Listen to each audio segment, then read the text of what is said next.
Hey, yo, what's poppin', y'all? It's your boy Sham, host of the BJJ Lender. Welcome back to another episode for a season finale where business, bloodline, and back takes all live in one spot.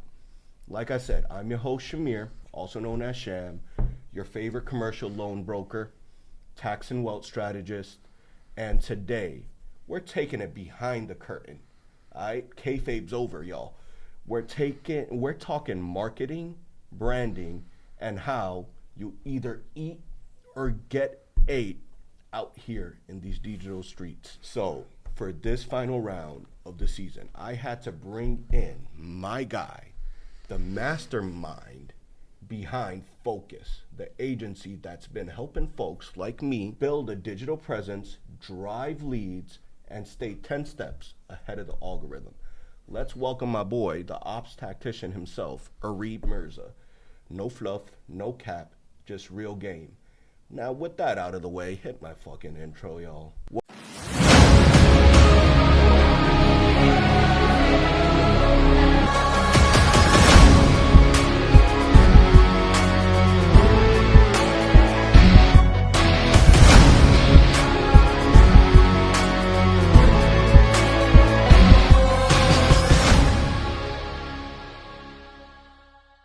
Welcome back to another episode of the BJJ Lender. With that being said, I got my boy Areeb over here. We're taking back the curtain today. It's a special season finale edition. We want to let you guys know what happens behind the scenes when I'm getting recorded in front of the camera while everyone else is behind making me look good. So today is less about me and it's about Fokus Marketing and all the other marketing agencies out there that help create a platform and a presence for creators and business owners like myself. Areeb, thanks for jumping on and taking some time to the show.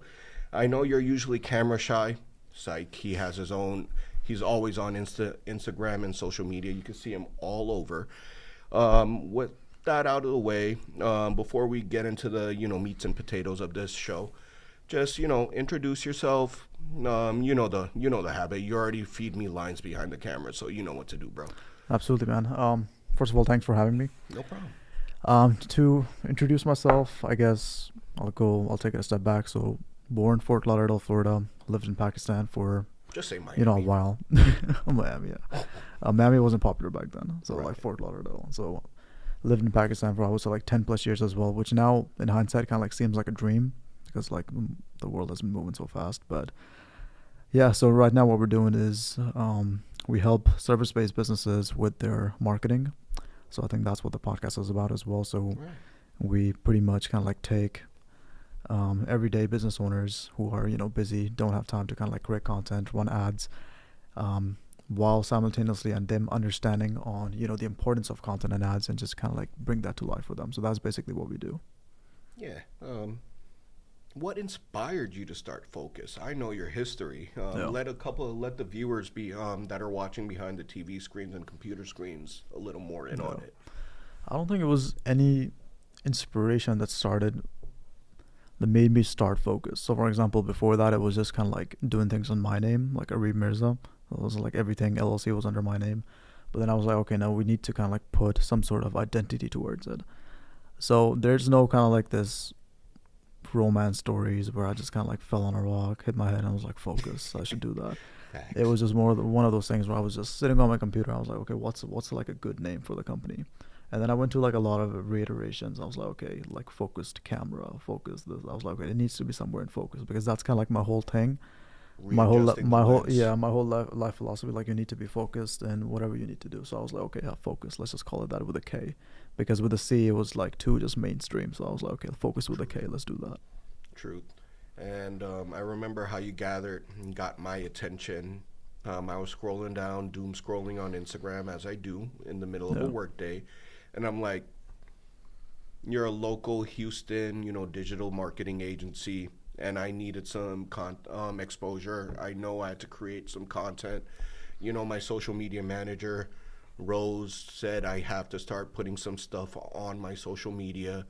And happened, as the algorithm usually does, hear me on the phone. Yeah. And then stuff like ads pop up, targeted ads. So you popped up, and for me, it was very simple. I saw another brown dude advertising, and I'm not gonna lie, brown.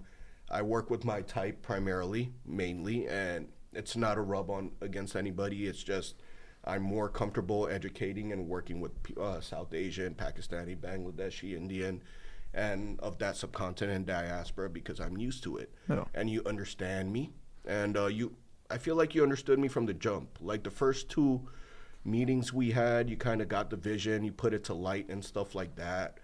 And with that being said, with these local business owners, what kind of industries do you like targeting as a marketing agency? What is your niche?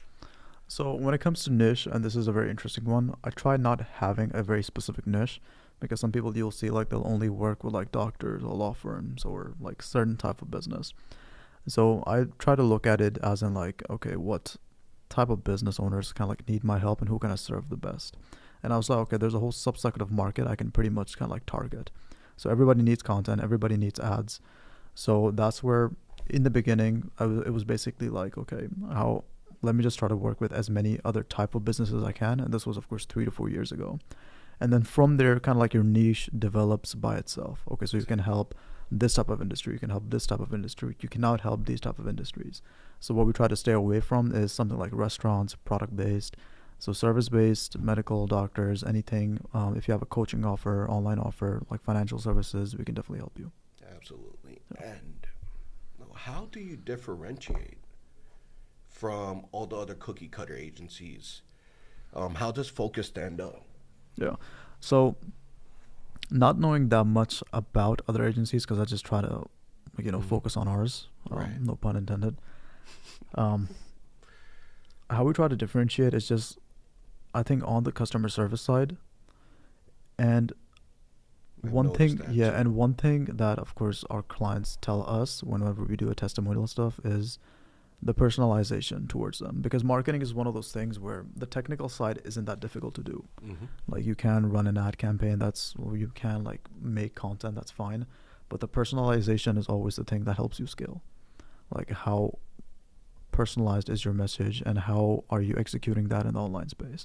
So I would say just that personal touch is kind of like what makes us different. Because at the end of the day, like when you go to like a barber shop or whenever you like hire like a fitness trainer, it's more or less the same thing. It's all about the personalization and how unique, tailored they can be for you guys. True. So that's the same kind of like logic that applies to marketing too.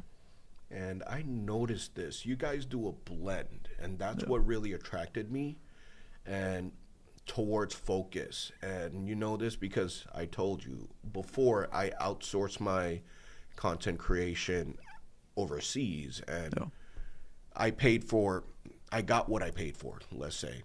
And, I took the cheap route, $200 a month, and I realized this is what I'm going to get out of it.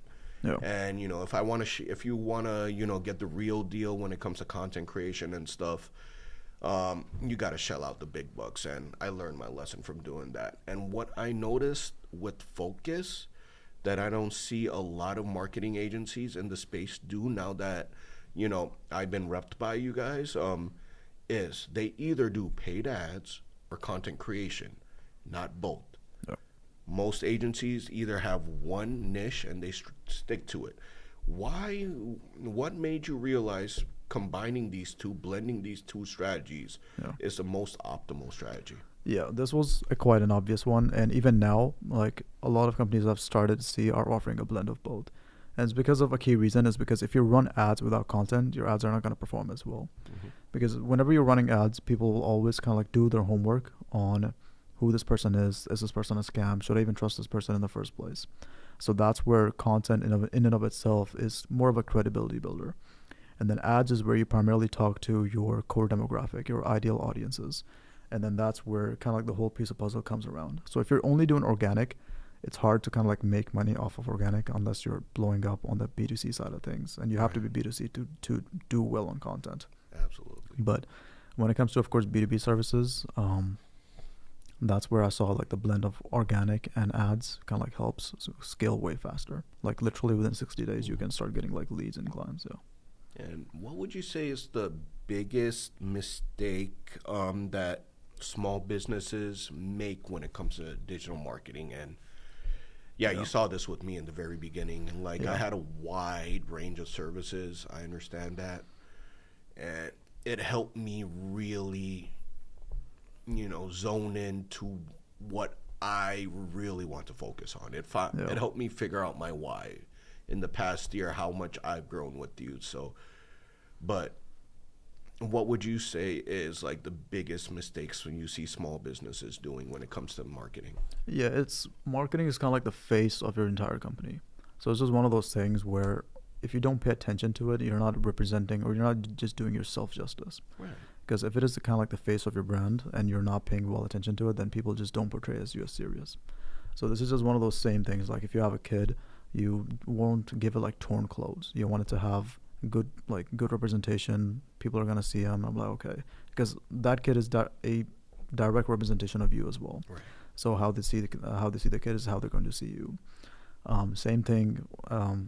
Let's say you have $1 million meeting, like you have like a big high-end meeting. You're not gonna show up in your pajamas. You're gonna show up in a suit. So marketing is just one of those things where if you don't pay too much attention to it and you just dabble like a couple $100 here and there, like try outsourcing somebody cheap, and everybody goes through that phase. That's how they kind of like learn and find the right person. But you would save yourself a lot of time if you yourself pay attention to marketing. Like you can execute depending on what stage you are as a business owner. If you're just beginning, I would recommend not outsourcing anything. Just start by yourself first. Like start content yourself, start running ads yourself, go through all the hurdles, and then once you figure some stuff out, then you go out and hire somebody who can kind of like actually help you. Because outsourcing, especially in the United States, one thing people don't realize when it comes to marketing is the rest of the world is literally 3 to 5 years behind of the United States, just overall, not just in marketing. So literally, if you go to like someplace in South America even, you'll realize that what they're doing right now in terms of marketing is literally 3 to 5 years behind.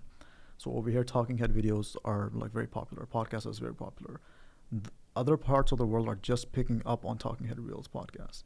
So this is one of those things, even if you hire somebody from overseas, like they just don't have the same understanding of somebody who US based would. So just hiring the right person and also knowing the whole process yourself is something I'd recommend to everybody. Sure. Man, that's deep. Yeah. Thinking about like, honestly, I didn't think about that. Like other countries, third world countries being, I know the part about underdeveloped and behind in technology, but I didn't even know, I wasn't aware of the fact that, strategy wise, other countries are 3 to 5 years behind. You can literally predict, if you're marketing to other countries, you can literally predict what the next move is going to be. That's how. True that. Yeah, but if you have that information, you can act upon it. But if you don't know what you're doing. Yeah. And before I jump into the next question, that makes me think about how, and I'm going to get a lot of, slack for this, for real, but you know me already. I'm a fitness guy. And before becoming a, financial professional, I was a personal trainer. So I'm going to bring this up. The medical community is way more behind than the bodybuilding community when it comes to like, supplementation, medication and stuff like that. Everything in the bodybuilding community is just like 3 to 5 years ahead of what, consumers nowadays, actual prescribed patients are getting prescribed today. Mm-hmm. Like the whole Ozempic thing was bigger over like 10 years ago, but it hit mainstream during the pandemic. Mm-hmm. So if put that with a grain of salt, or how, the Ozempic craze and all these other crazes are, just way behind as opposed to the bodybuilding community. Yeah. Like there's weight loss drugs, diabetes control, weight gaining, all these type of steroids and all these other kind of supplements that are available.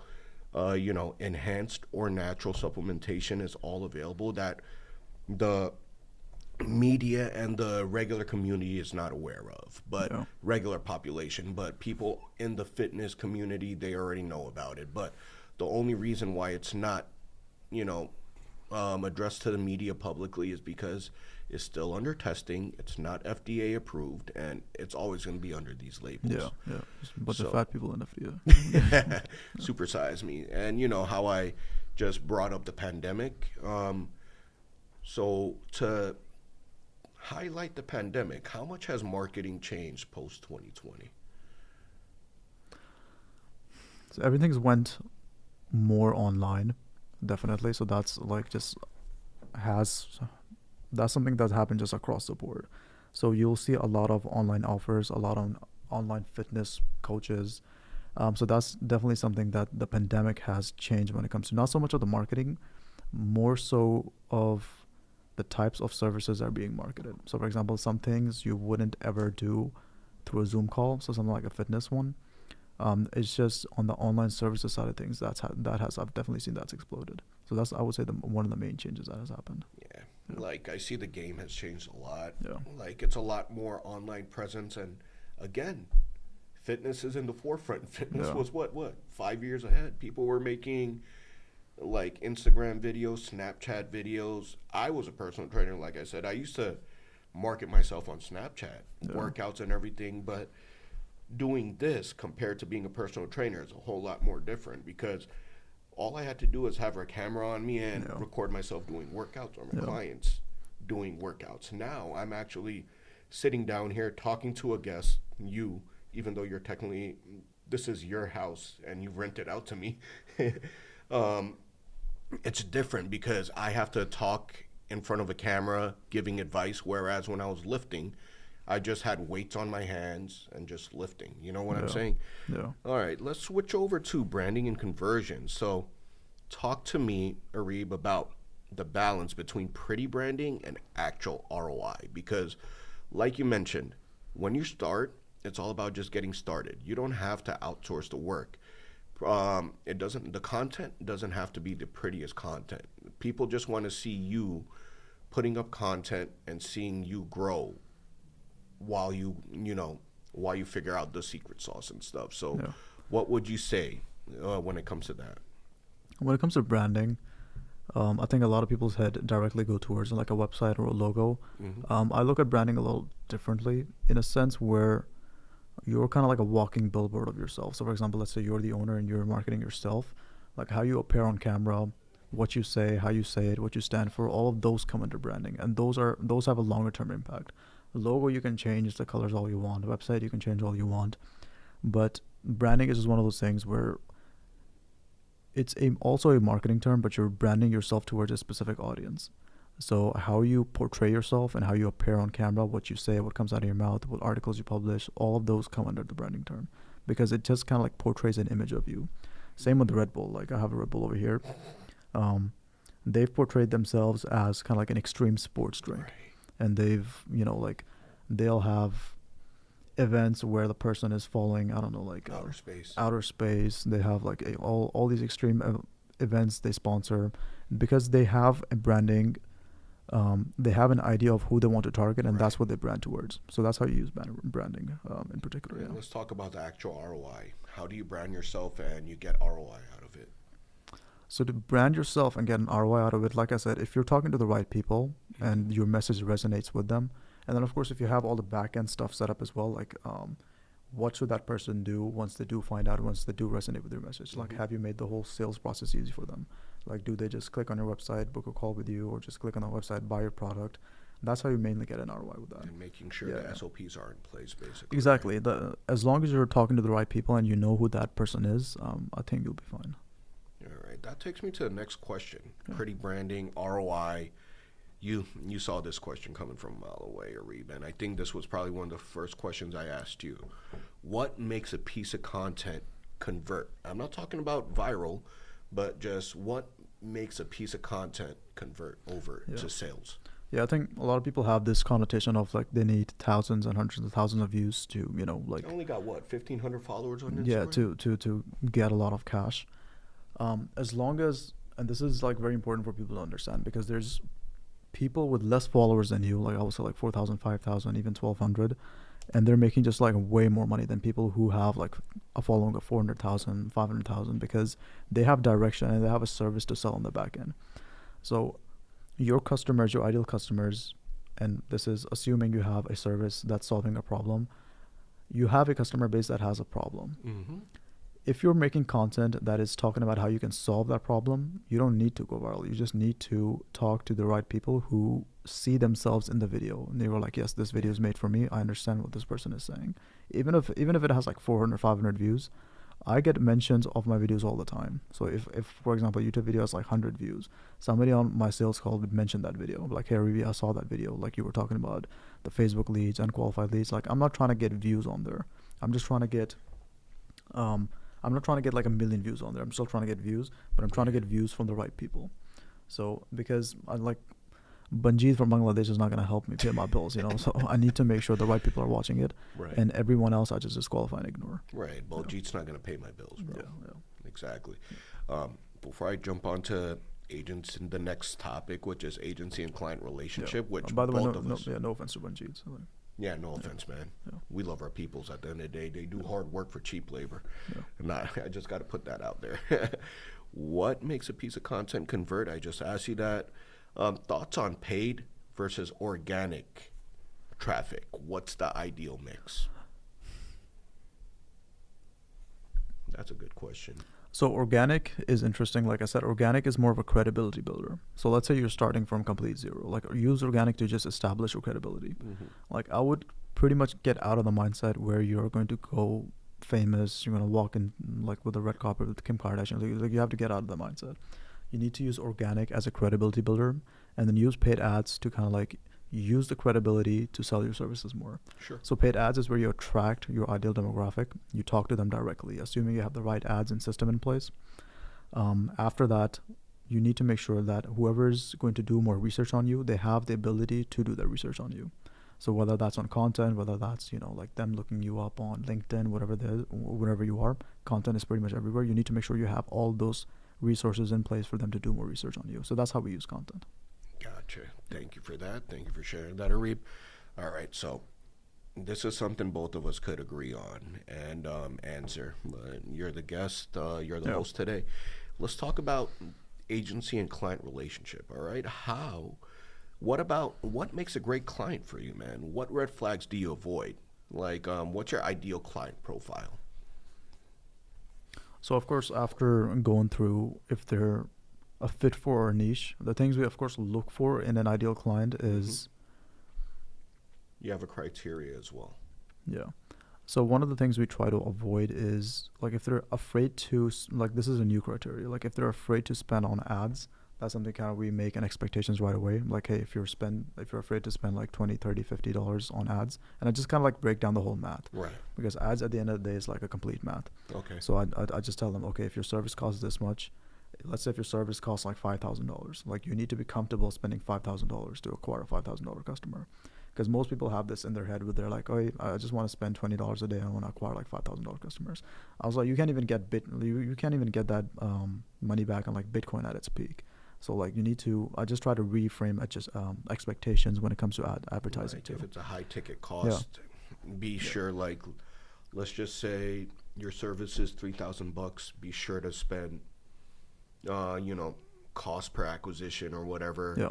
Spend $3,000 a month on ads. Yes, spend at least $3,000 a month on ads, because you ideally only need like 2 to 3 to even break even, and then of course from there keep optimizing the ads to make sure you're getting a good return on it.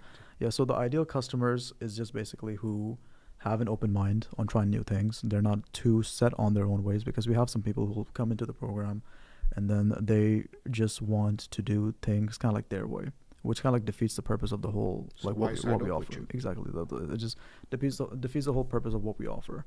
So whether it's like content ideas, whether it's, like implementing an ads the way I want, if they're not going to follow it, then there's no point working. Right.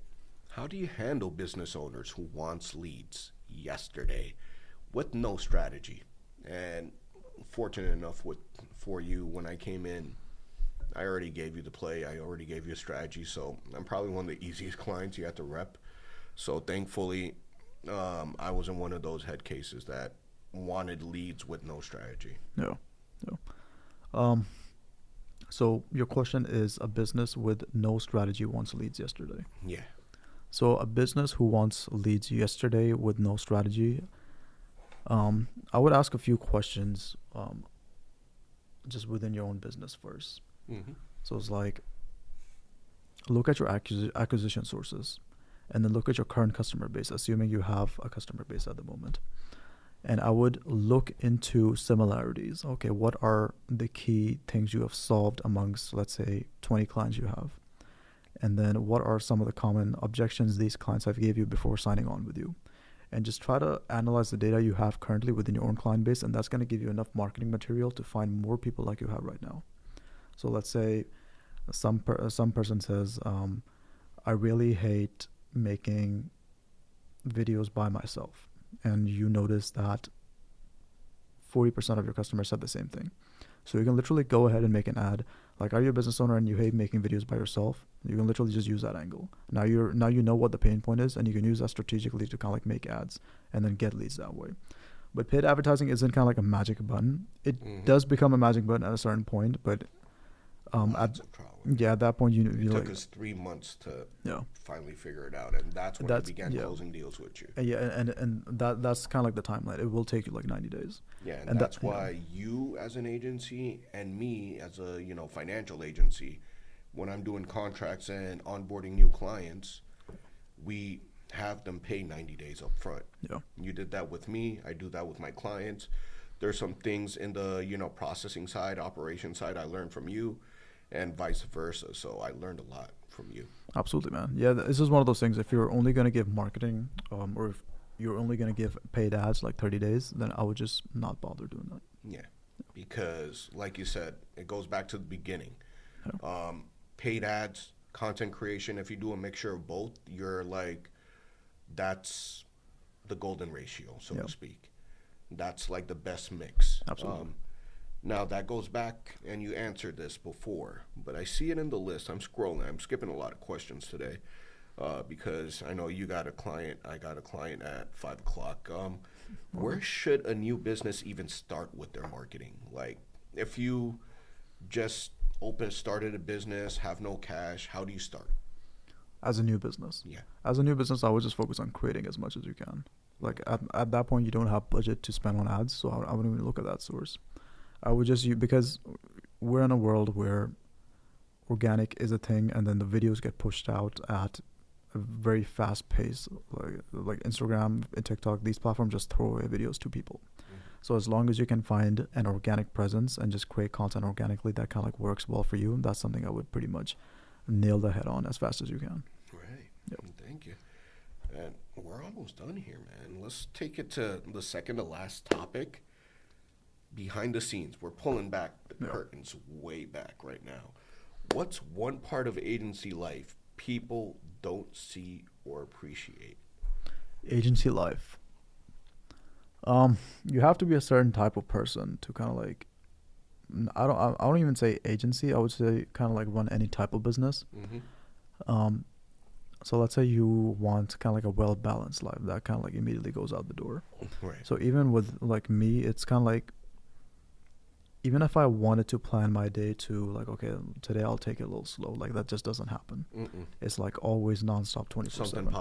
Something pops up. So even me, like I'll give you an example. I think not even like 5-6 years ago, I was like, if I had the cash, I would go to like Japan. I would go over here. I would go there. I would go there. I would like travel the world. I don't care about that stuff anymore. And the irony in this is like I can pretty much go to any part of the world if I wanted to right now. Like I could travel, but I don't want that anymore. Like it's just changed to the point where I just want to be kind of like on my computer, talking to my team, talking to the clients, just taking meetings, keep building focus to where it needs to be, keep learning on ads, and it just kind of like becomes a purpose.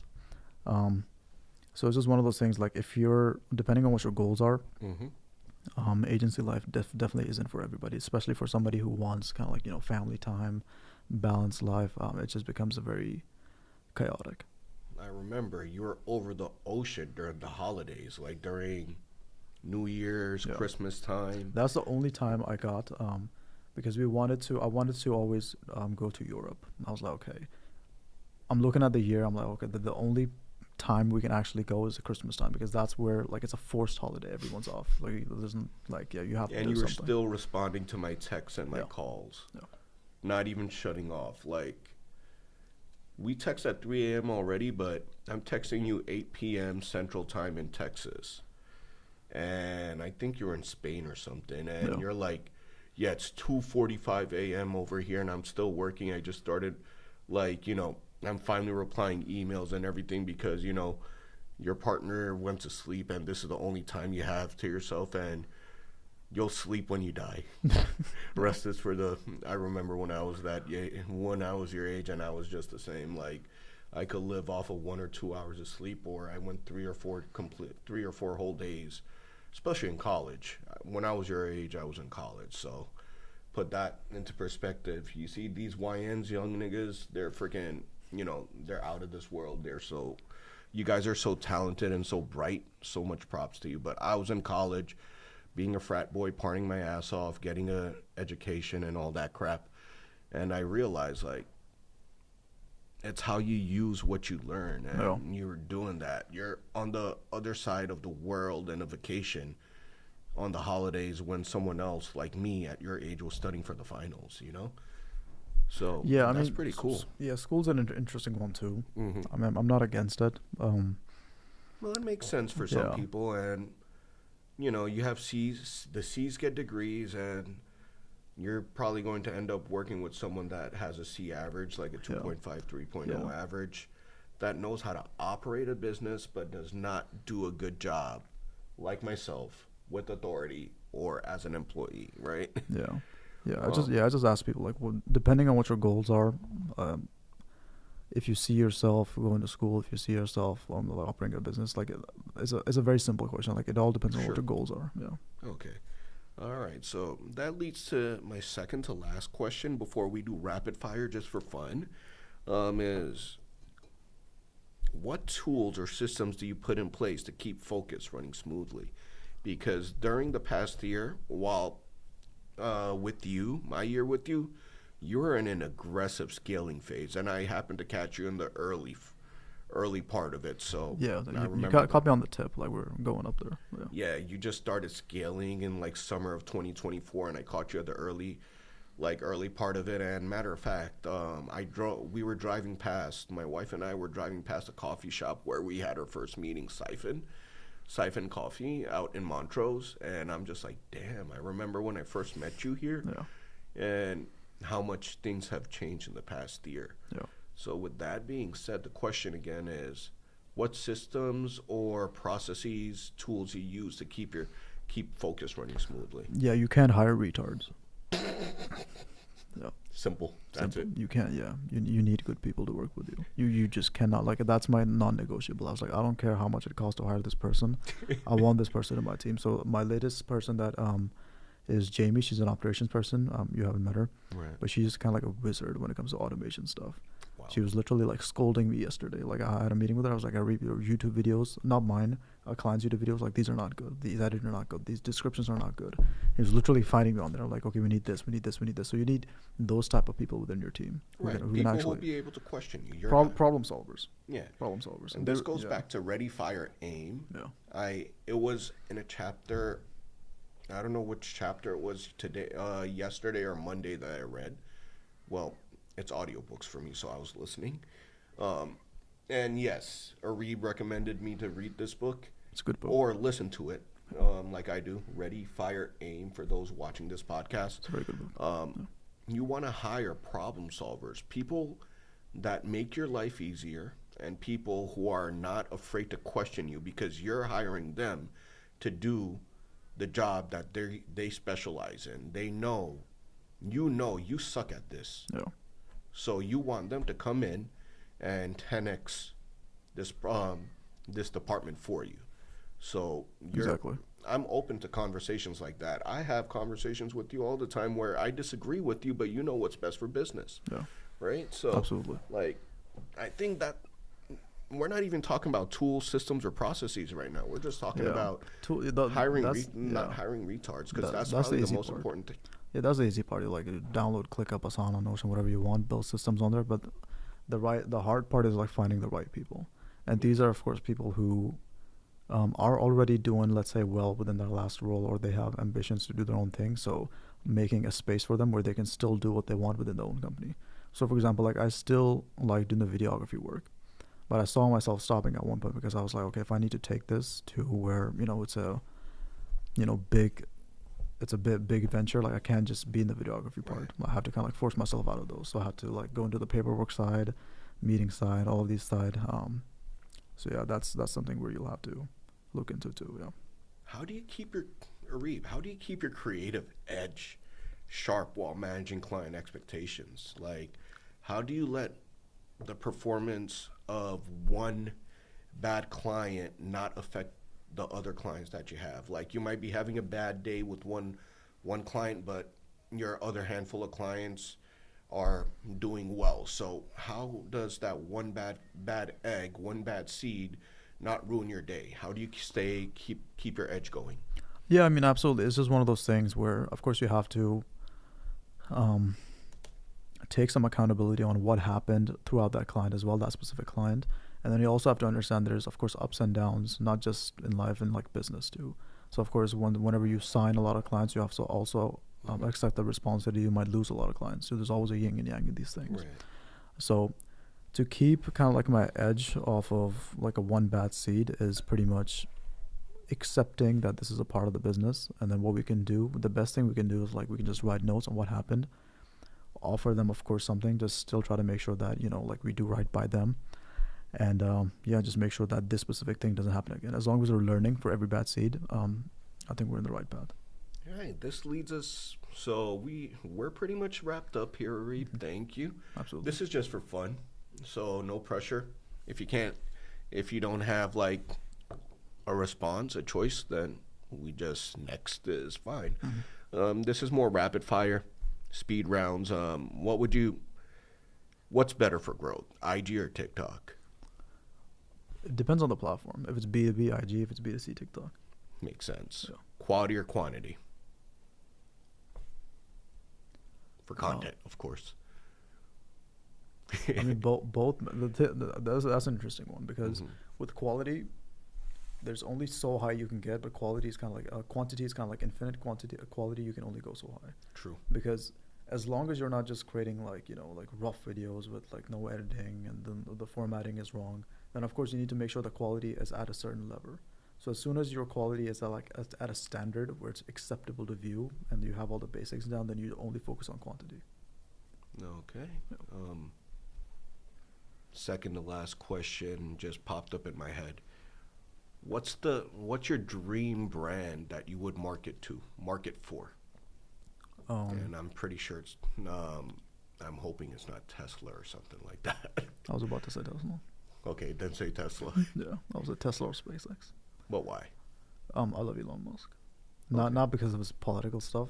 I've read his biography stuff, but the way he works, the way his mind works, I really admire him. So out there, for real. Yeah, I really admire him. I didn't expect you to say Tesla, but I'm kind of not surprised either because he's very creative. Yeah, I mean, there's nothing to market for Tesla, to be honest.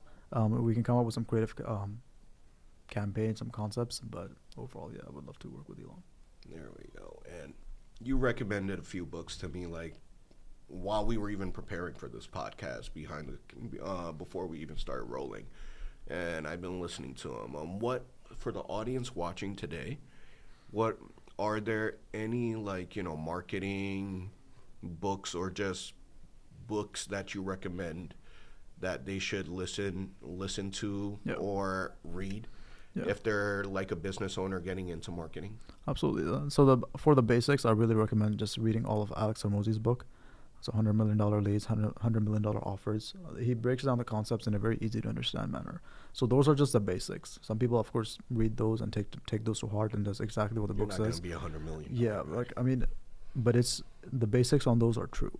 So just read those. And also, one other book that I'm also currently reading is the Psychology of Money. That was a very good too. I love that book. I think I put you on with that. I don't know if I did. But it's very good. Yeah, it's a really, really good book. Another one similar to Psychology of Money is called The Richest Man in Babylon. I've read that. Another really good book. And the richest man in Babylon is not even the richest man. He's just rich because of his mindset. Yeah, the examples and the concepts of that book is pretty good. Right. Yeah. And the historic ventures, yeah. Bro, that wraps it up. Thank you guys so much. That's the season finale for the BJJ Lenders Season 2. I hope you guys enjoyed the guests that stopped by this season. Season 3 is just going to be a lot better. But as school's out, the show's out too. We're gonna take summer break with you guys, but that does not mean I'm done working here. We're gonna be filming content, getting ready for season 3, still doing business while business owners got to work. I'm not a school teacher where I have 3 months summer vacation and I get a paid vacation for that. All right, so. People, thank you for tuning in to another season of the BJJ Lender. Before I roll out, again, Areeb, thanks for lending your studio, your know-how, your expertise.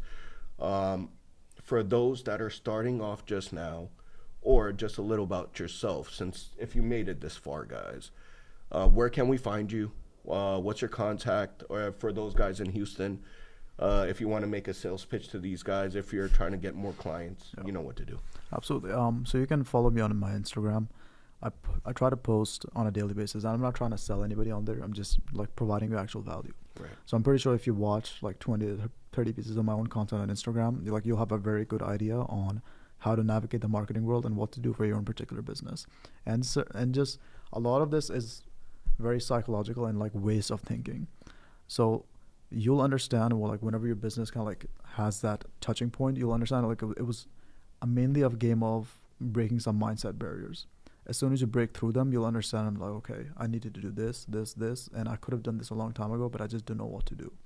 So as soon as you have that information, which I try to portray on my feed, you can pretty much follow me on Instagram for that. Fokus Marketing, guys, Houston, Texas. If you're local to the Houston area, business owners, and you need representation, start now. Reach out to Fokus Marketing. The information is going to be on the show notes and the descriptions, in my social media captions and everything. Areeb, thanks for taking the time to pull up and come from behind the camera to front of the camera today, sharing a little more about you and what you guys do over here at Fokus. That's another season of the BJJ Lender. We'll see you when school starts again. And if you haven't already, please make sure to subscribe, share, and hit that like button, especially for YouTubers, because it really helps with my algorithm. And with that being said, another episode, another season of the BJJ Lender. It's your boy Sham. Follow me on my socials at the BJJ Lender, YouTube, Instagram, TikTok, and I'm out.